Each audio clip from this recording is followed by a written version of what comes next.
എൻ്റെ പ്രണയം ഭാഗം 89. ഹരി പോകുന്ന വഴിക്ക് മുത്തശ്ശിക്കും പൊന്നൂനും ചെയ്യേണ്ട കാര്യങ്ങൾ എന്തൊക്കെയാണ്, അവിടെ സംഭവിക്കാൻ പോകുന്നത് എന്നുള്ള ഏകദേശ കാര്യങ്ങൾ പറഞ്ഞു കൊടുത്തു.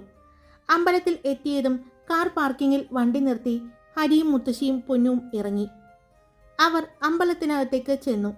അത് വലിയൊരു ദേവീക്ഷേത്രം തന്നെയായിരുന്നു. അവർ നേരെ ചെന്നത് അമ്പലത്തിലെ ഓഫീസിലേക്കായിരുന്നു. അവിടെ ചെന്ന് മുത്തശ്ശി പേരും വീട്ടുപേരും എല്ലാം പറഞ്ഞു. അവർക്കെല്ലാവർക്കും ഹരിയുടെ കുടുംബത്തോട് ഒരു ബഹുമാനമായിരുന്നു. കാരണം തെക്കെടുത്ത് ഫാമിലിയെക്കുറിച്ച് അറിയാത്തവരായി ആരുമില്ല. അതുമാത്രമല്ല, ഇപ്പോൾ അവർ വന്നിരിക്കുന്നത് ദേവിക്ക് കൊടുക്കാനുള്ള വിലപിടിപ്പുള്ള ആഭരണവുമായിട്ടാണ്. അതുകൊണ്ട് തന്നെ അവരെ അവർ ആദരപൂർവ്വം തന്നെ സ്വീകരിച്ചു. ക്ഷേത്ര ഭാരവാഹികളിൽ 3 പേർ വന്ന് അവരെ ക്ഷേത്രത്തിനകത്തേക്ക് കൊണ്ടുപോയി അവിടെയുള്ള ഓരോ കാര്യങ്ങൾ പറഞ്ഞു കൊടുത്തു. അത്യാവശ്യം അന്ന് തിരക്കുണ്ടായിരുന്നു. ദേവീക്ഷേത്രം ആയതുകൊണ്ട് തന്നെയും വെള്ളിയാഴ്ച ദിവസം തിരക്കുണ്ടാകും എന്നും അവർ പറഞ്ഞു. അന്ന് വിശേഷാൽ പൂജ നടത്തുന്ന സമയമായിരുന്നു. ഹരിയെയും മുത്തശ്ശിയെയും പൊന്നുവിനെയും അവർ നടയിൽ കൊണ്ടുപോയി നിർത്തി. അവർ നന്നായി തന്നെ പ്രാർത്ഥിച്ചു. ഹരിയും പൊന്നും വിവാഹം കഴിച്ചിട്ട് അധികം നാളായിട്ട് ഇല്ലാത്തത് കൊണ്ട് തന്നെ അവർക്ക് വേണ്ടി വിശേഷാൽ പൂജകളും വഴിപാടുകളും നടത്തി. അതിനു വേണ്ട കാര്യങ്ങൾക്കായി മുത്തശ്ശി അവരുടെ കൂടെ വന്ന ക്ഷേത്രം ഭാരവാഹികളിൽ ഒരാളുടെ കൂടെ ഓഫീസ് റൂമിലേക്ക് പോയി. ആ സമയത്ത് ഹരി മുത്തശ്ശിയെ ഓഫീസ് റൂമിലേക്ക് പറഞ്ഞു വിടാനുള്ള മറ്റൊരു കാരണം കൂടി ഉണ്ടായിരുന്നു. ആ സമയം അവിടെ ഒരു വിവാഹം നടക്കുന്നുണ്ടായിരുന്നു. വിവാഹം രജിസ്റ്റർ ചെയ്യാനായിട്ട് അവർ ക്ഷേത്രത്തിൻ്റെ ഓഫീസിലേക്ക് പോയ സമയത്ത് തന്നെയാണ് മുത്തശ്ശിയെ ഹരി പറഞ്ഞു വിട്ടത്. മുത്തശ്ശിയും ആ ഓഫീസിലേക്ക് ചെല്ലുമ്പോൾ അവിടെ വിവാഹം രജിസ്റ്റർ ചെയ്യാനായി ആ ദമ്പതികളും അവരുടെ ഫാമിലിയിൽ നിന്നുള്ള ആളുകളും ഉണ്ടായിരുന്നു. മുത്തശ്ശി അവിടെ ചെന്നതും അവർ ഇരിക്കാൻ പറഞ്ഞു. മുത്തശ്ശിക്ക് വേണ്ട വഴിപാട് കാര്യങ്ങളെല്ലാം അവർ ചോദിക്കുന്നതിൻ്റെ ഇടയിൽ മുത്തശ്ശി പറഞ്ഞു, അവരുടെ കാര്യം നടക്കട്ടെ, അവർക്ക് ഇവിടെ നിന്ന് പോയിട്ട് മറ്റു കാര്യങ്ങൾ ഉണ്ടാവില്ലേ, കല്യാണ ദിവസമല്ലേ, അതുകൊണ്ട് ആദ്യം കല്യാണ പാർട്ടിയുടെ കാര്യങ്ങൾ ചെയ്തു കൊടുക്കാൻ മുത്തശ്ശി പറഞ്ഞു. മുത്തശ്ശി പറഞ്ഞതും അവർ കല്യാണ പാർട്ടിക്ക് വേണ്ട കാര്യങ്ങൾ എല്ലാം ചെയ്തു കൊടുക്കാൻ തുടങ്ങി.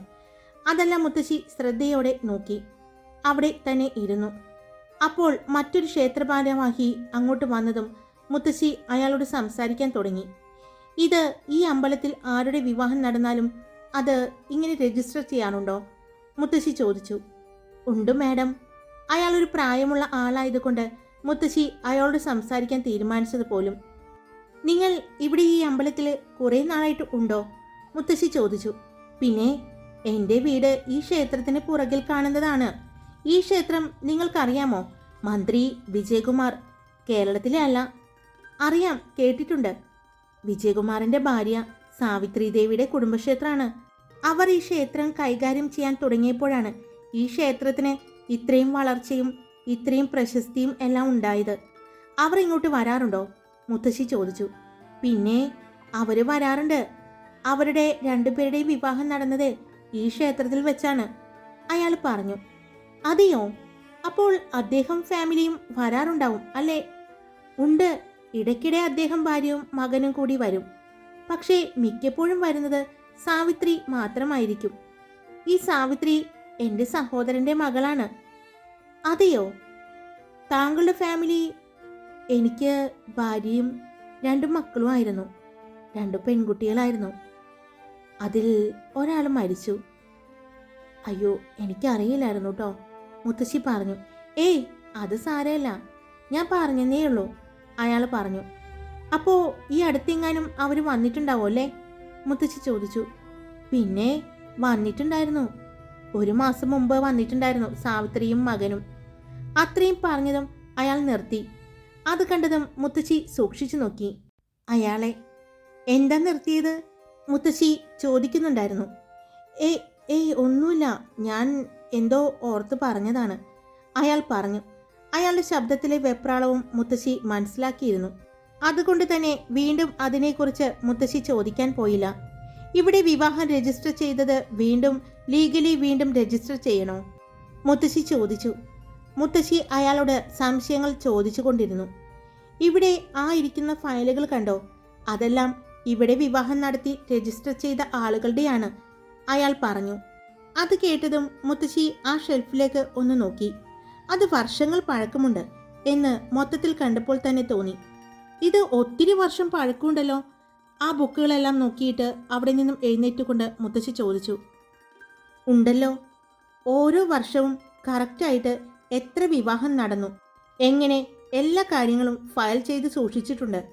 ഈ വിജയകുമാറും ഭാര്യയും വിവാഹം കഴിച്ചിട്ട് എത്ര വർഷമായി? മുത്തശ്ശി ചോദിച്ചു. അവർ വിവാഹം കഴിഞ്ഞിട്ട് ഏകദേശം ഒരു 23 വർഷമെങ്കിലും ആയിട്ടുണ്ടാവും.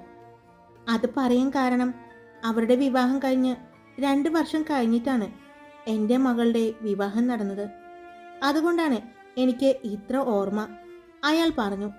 എന്നാൽ മുത്തശ്ശി 23 വർഷം മുമ്പുള്ള ഡേറ്റിലെ ഫയലുകൾ കണ്ടുകൊണ്ട് അവിടെയെല്ലാം ഒന്ന് നോക്കി.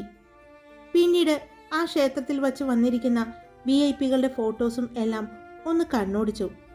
ആ ഫോട്ടോയെല്ലാം മുത്തശ്ശി നോക്കിക്കൊണ്ടിരിക്കുമ്പോഴാണ് ഒരാൾ വന്ന് മുത്തശ്ശിയുടെ കൂടെയുണ്ടായിരുന്ന അയാളെ വിളിച്ചത്. നിങ്ങളെന്നാ ഈ ഫോട്ടോയൊക്കെ നോക്കൂട്ടോ, ഞാനിപ്പോൾ വരാം എന്ന് പറഞ്ഞ് അയാൾ പോയി. അയാൾ അവിടെ നിന്നും പോയതും മുത്തശ്ശി നേരത്തെ നിന്ന ആ ഫയലുകളുടെ അടുത്തേക്ക് ചെന്നു. അപ്പോഴും അവിടെ വിവാഹ രജിസ്ട്രേഷൻ നടക്കുന്നത് മുത്തശ്ശി ശ്രദ്ധിക്കുന്നുണ്ടായിരുന്നു. അവരെല്ലാം അതിലാണ് ശ്രദ്ധിക്കുന്നത് എന്ന് മനസ്സിലായ മുത്തശ്ശി വേഗം അവിടെയുള്ള ക്യാമറയിലേക്ക് നോക്കി. ആ ക്യാമറ ഓഫീസ് ടേബിളിലേക്ക് മാത്രം ഫോക്കസ് ചെയ്ത് വച്ചിരിക്കുന്നത് കണ്ടതും മുത്തശ്ശി വേഗം ആ ഫയൽ കയ്യിലെടുത്തു. അത് വേഗം മറിച്ചു നോക്കി. അത് മറിച്ചു നോക്കുമ്പോൾ മുത്തശ്ശിയുടെ കണ്ണുകൾ വിജയകുമാർ സാവിത്രി എന്ന് പറയുന്ന പേരിലേക്കായിരുന്നു. 2 പേജ് മറിച്ചതും അതിൽ വിജയകുമാറിന്റെ പേര് കണ്ടു. വിജയകുമാറിന്റെ വീട്ടുപേര് മുത്തശ്ശി അയാളോട് ചോദിച്ച് മനസ്സിലാക്കിയിരുന്നു. ആ പേരും ആ അഡ്രസ്സും കണ്ടതും മുത്തശ്ശി അടുത്തത് അതിലെ വധുവിന്റെ പേരാണ് നോക്കിയത്. വധുവിന്റെ പേര് പവിത്ര എന്ന് കണ്ടതും മുത്തശ്ശിക്ക് ഒരു സംശയമായി. മുത്തശ്ശി വേഗം അതിലെ ഫോട്ടോയിലേക്കാണ് പിന്നെ നോക്കിയത്. വിജയകുമാറിനെ കണ്ടപ്പോൾ തന്നെ മുത്തശ്ശിക്ക് മനസ്സിലായി. പിന്നെ അടുത്തത് വധുവിന്റെ ഫോട്ടോ കണ്ടതും മുത്തശ്ശി ഒന്ന് ഞെട്ടി. അത് പവിത്ര എന്ന് പറയുന്നത് പാർവണയുടെ അമ്മയാണെന്ന് മുത്തശ്ശിക്ക് മനസ്സിലായി. മുത്തശ്ശി ആ പേപ്പർ അവിടെ നിന്നും വലിച്ചെടുത്തുകൊണ്ട് അത് മടക്കി ആരും അറിയാതെ മുത്തശ്ശിയുടെ ബാഗിൽ വെച്ചു. പിന്നീട് മുത്തശ്ശി നോക്കിയത് ഈ 1 മാസം മുമ്പ് നടന്ന വിവാഹമായിരുന്നു.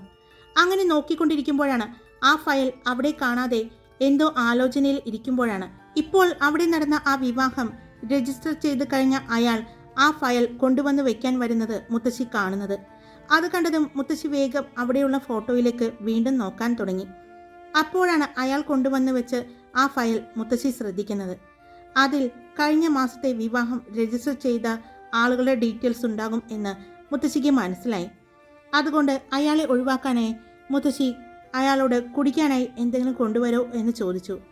അയാൾ അവിടെ നിന്ന് പോയതും മുത്തശ്ശി ചുറ്റും നോക്കിക്കൊണ്ട് ആ ഫയൽ എടുത്തു. പെട്ടെന്ന് തന്നെ ആ ഫയൽ മറിച്ചു നോക്കാൻ തുടങ്ങി. കഴിഞ്ഞ മാസത്തെ ഡേറ്റുള്ള പേരുകൾ നോക്കിയപ്പോൾ അതിൽ ശ്യാമിൻ്റെ പേര് കണ്ടുവെങ്കിലും അതിൽ ഋതിക്കിൻ്റെ പേര് കാണാതെ വന്നതും മുത്തശ്ശി അടുത്ത പേജുകൾ മറിച്ചു നോക്കാൻ തുടങ്ങി. അപ്പോഴാണ് അതിന് 2 മാസം മുമ്പ് ഋതിക്കിൻ്റെയും പാർവണയുടെയും പേരും ഫോട്ടോയും ആ മുത്തശ്ശി കാണുന്നത്. ഇതെന്താ ഇങ്ങനെ? അവർ 2 പേരും ഒരു ദിവസം വിവാഹം കഴിച്ചു എന്നല്ലേ ഹരിക്കുട്ടൻ പറഞ്ഞത്? ഒരു നിമിഷം ഒന്ന് ആലോചിച്ചു. പിന്നെ മറ്റൊന്നും ആലോചിക്കാതെ ആ ഫയലിൽ നിന്നും ആ 2 പേപ്പറുകളും എടുത്ത് ബാഗിൽ വെച്ചു. കുറച്ചു നേരം കൂടി അവിടെ നിന്നതിന് ശേഷമാണ് ആരും കണ്ടില്ല എന്ന് മനസ്സിലാക്കി പുറത്തേക്ക് പതിയെ ഇറങ്ങി. വഴിപാട് റെസിപ്റ്റുകൾ എടുക്കട്ടെ? അപ്പോൾ അയാൾ വന്ന് ചോദിച്ചു. എല്ലാ വഴിപാടുകളും നടത്താം. ഈ ക്ഷേത്രത്തിലെ പ്രത്യേക വഴിപാടുകൾ ഉള്ളത് എന്താണെന്ന് വെച്ചാൽ അതെല്ലാം നടത്തിക്കോളൂ, മുത്തശ്ശി പറഞ്ഞു. അത് കേട്ട് അയാൾ ചിരിച്ചുകൊണ്ട് ഓഫീസ് റൂമിലേക്ക് പോയി. അയാൾ അവിടെയുള്ള സീറ്റിൽ പോയി പേരെഴുതുന്നതും എല്ലാം മുത്തശ്ശി കണ്ടു. മുത്തശ്ശി പൊന്നുവിൻ്റെയും ഹരിയുടെയും അടുത്തേക്ക് ചെന്നു. മുത്തശ്ശി ചിരിച്ചുകൊണ്ട് വരുന്നത് കണ്ടപ്പോൾ തന്നെ കാര്യം നടത്തിയിട്ടുണ്ടെന്ന് ഹരിക്ക് മനസ്സിലായി. മുത്തശ്ശി പറഞ്ഞതുപോലെ തന്നെ ആ ക്ഷേത്രത്തിലെ എല്ലാ പ്രത്യേകതയുള്ള വഴിപാടുകളും ഹരിയുടെയും പൊന്നുവിൻ്റെയും പേരിൽ നടത്തിക്കൊണ്ട് അവർ അവിടെ നിന്നും യാത്ര തിരിച്ചു. അവർ ഇറങ്ങുമ്പോൾ ഹരി മുത്തശ്ശിയെ നോക്കി. മുത്തശ്ശി ബാഗിൽ നിന്നും ആ 3 പേപ്പറുകളും എടുത്തു. പിന്നീട് അവരുടെ 2 പേരുടെയും വിവാഹം നടന്നത് ഒരു ദിവസം അല്ല എന്നും അത് 2 മാസം മുമ്പാണെന്നും ഋതിക്കിൻ്റെയും പാർവണയുടെയും വിവാഹം രജിസ്റ്റർ ചെയ്തിരിക്കുന്നത് അതിൽ കാണിച്ചിരിക്കുന്നത് എന്നും മുത്തശ്ശി പറഞ്ഞു. അതിനുശേഷം മുത്തശ്ശി പറഞ്ഞത് വിജയകുമാർ വിവാഹം കഴിച്ചിരിക്കുന്നത് സാവിത്രിയെ അല്ല എന്നായിരുന്നു. ആ പേപ്പറുകൾ കണ്ടതും ഹരിയും ഒന്നും ഞെട്ടി. അപ്പോൾ വിജയകുമാർ വിവാഹം കഴിച്ചിരിക്കുന്നത് പാർവണയുടെ അമ്മ പവിത്രിയാണോ? പെട്ടെന്ന് അത് കണ്ടതും പൊന്നു ചോദിച്ചു. 3 പേർക്കും ഒന്നും മനസ്സിലാകുന്നുണ്ടായിരുന്നില്ല. അപ്പോൾ ഈ സാവിത്രി? പൊന്നു ചോദിച്ചു. മുത്തശ്ശിയും ഹരിയെ നോക്കി. അവനും എന്തു പറയണമെന്ന് അറിയില്ലായിരുന്നു. അവൻ കുറച്ചുനേരം കാറ് റോഡ് സൈഡിൽ ഒതുക്കി നിർത്തിയതിനു ശേഷം മുത്തശ്ശി കൊടുത്ത ആ പേപ്പറിലേക്ക് നോക്കി. അതിൽ പാർവണയുടെയും ഋതിക്കിന്റെയും വിവാഹം ശ്യാമിന്റെ വിവാഹത്തിന് 2 മാസം മുമ്പ് നടത്തിയിരിക്കുന്നു എന്ന് കാണിച്ചിരിക്കുന്നത്. അത് എന്തിനാകും അങ്ങനെ ചെയ്തിരിക്കുന്നത് എന്ന് ആലോചിക്കുകയായിരുന്നു മുത്തശ്ശി. മാത്രമല്ല പൊന്നുവും. ഹരി അവനും മനസ്സിലാക്കുന്നുണ്ടായിരുന്നില്ല എന്തിനായിരിക്കും അങ്ങനെ ചെയ്തത്. ഇനി ഗൗതമി പറഞ്ഞതുപോലെ അന്ന് അവിടെ വെച്ച് ശ്യാമിന്റെ കല്യാണം മാത്രമാണോ നടന്നത്? അല്ലല്ലോ, ആ വീഡിയോയിൽ ഉണ്ടായതല്ലേ ഋതിക് പാർവണയുടെ കഴുത്തിൽ താലി കെട്ടുന്നത്.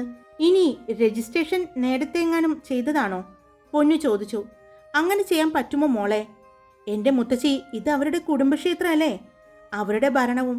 അപ്പോ അങ്ങനെ ചെയ്യുന്നതിൽ എന്തെങ്കിലും കുഴപ്പമുണ്ടോ? ആ പെൺകുട്ടിയെ ബോധ്യപ്പെടുത്താൻ അവൻ ചെയ്തതാണെങ്കിലോ? പൊന്നുവും മുത്തശ്ശിയും ഭയങ്കര ചർച്ചയിലാണ്. ഹരിയും ചിന്തയിൽ തന്നെയാണ്. എങ്ങനെയാകും ഇക്കാര്യങ്ങൾ അറിയാൻ സാധിക്കുന്നത്? വിജയകുമാർ പവിത്രയെ വിവാഹം കഴിച്ചിട്ടുണ്ടെങ്കിൽ സാവിത്രി എങ്ങനെ അവരുടെ ഇടയിൽ വന്നു പെട്ടു? എങ്ങനെ ഇക്കാര്യങ്ങളെല്ലാം അറിയാൻ പറ്റും? ഇത്രയും കാര്യങ്ങൾ ചെയ്ത അവർ അതിൻ്റെ തെളിവുകളൊന്നും ബാക്കി വെച്ചിട്ടുണ്ടാവില്ല എന്ന് അവന് തോന്നി. അവരുടെ വിവാഹം നടന്നതുപോലും അറിഞ്ഞത് ഗൗതമി കാരണമാണ്. ഇനി ഇതെങ്ങനെ അറിയും? അന്നത്തെ CCTV വിഷ്വൽസിൽ അതൊന്നും പതിഞ്ഞിട്ടില്ലെങ്കിൽ എന്തു ചെയ്യും എന്നുള്ള ആലോചനയിൽ ആയിരുന്നു അവൻ. അവൻ്റെ ആലോചനയുടെ കാര്യം മനസ്സിലായതുപോലെ മുത്തശ്ശി, ഹരി, നീ ടെൻഷൻ അടിക്കണ്ട. നിനക്ക് വിജയകുമാറിൻ്റെയും പവിത്രയുടെയും ബന്ധം അറിയണം. ഋതിക്കിൻ്റെയും പാർവണയുടെയും വിവാഹം എങ്ങനെ 2 മാസം മുമ്പ് രജിസ്റ്റർ ചെയ്തു എന്നറിയണം. അത്രയല്ലേ ഉള്ളൂ. അന്നത്തെ CCTV വിഷ്വൽസ് കിട്ടാൻ വഴിയുണ്ടോ? അതിനെപ്പറ്റി അന്വേഷിച്ചുവോ? മുത്തശ്ശി ചോദിച്ചതും പൊന്നുവിൻ്റെ ചിന്തകൾ കുറച്ചുനേരം മുന്നിലേക്ക് പോയി. മുത്തശ്ശി ഓഫീസിൽ നിന്നും ഇറങ്ങി പൊന്നുവിൻ്റെയും ഹരിയുടെയും അടുത്തേക്ക് വന്നു. ഹരി ഫോൺ ചെയ്തിട്ട് വരാം എന്ന് പറഞ്ഞ് അവിടെ നിന്നും പുറത്തേക്ക് പോകുമ്പോൾ പൊന്നു അവനെ ശ്രദ്ധിച്ചു. അവൻ്റെ കയ്യിൽ ഫോൺ അവൾ കണ്ടിരുന്നു. പിന്നെ എന്തിനാണ് ഫോൺ ചെയ്തിട്ട് വരാമെന്ന് പറഞ്ഞ് പുറത്തേക്ക് പോയത്? ഫോൺ ചെയ്യാനാണെങ്കിൽ ഇവിടെ നിന്നും കുറച്ച് മാറി നിന്ന് ചെയ്താൽ പോരെ. പക്ഷേ എന്തിനാണ് ആ ഭാഗത്തേക്ക് പോയത്? പൊന്നു ആലോചിച്ചു. ഹരി ഓഫീസ് റൂമിൽ ചെന്ന് അവിടെ ആരോടോ സംസാരിക്കുന്നതും കുറച്ചുനേരം അവിടെ ഇരിക്കുന്നതും അയാൾ ഹരിയോട് സംസാരിച്ചുകൊണ്ട് അവിടെ നിന്നും ഇറങ്ങിപ്പോകുന്നത് എല്ലാം പൊന്നു കണ്ടിരുന്നു.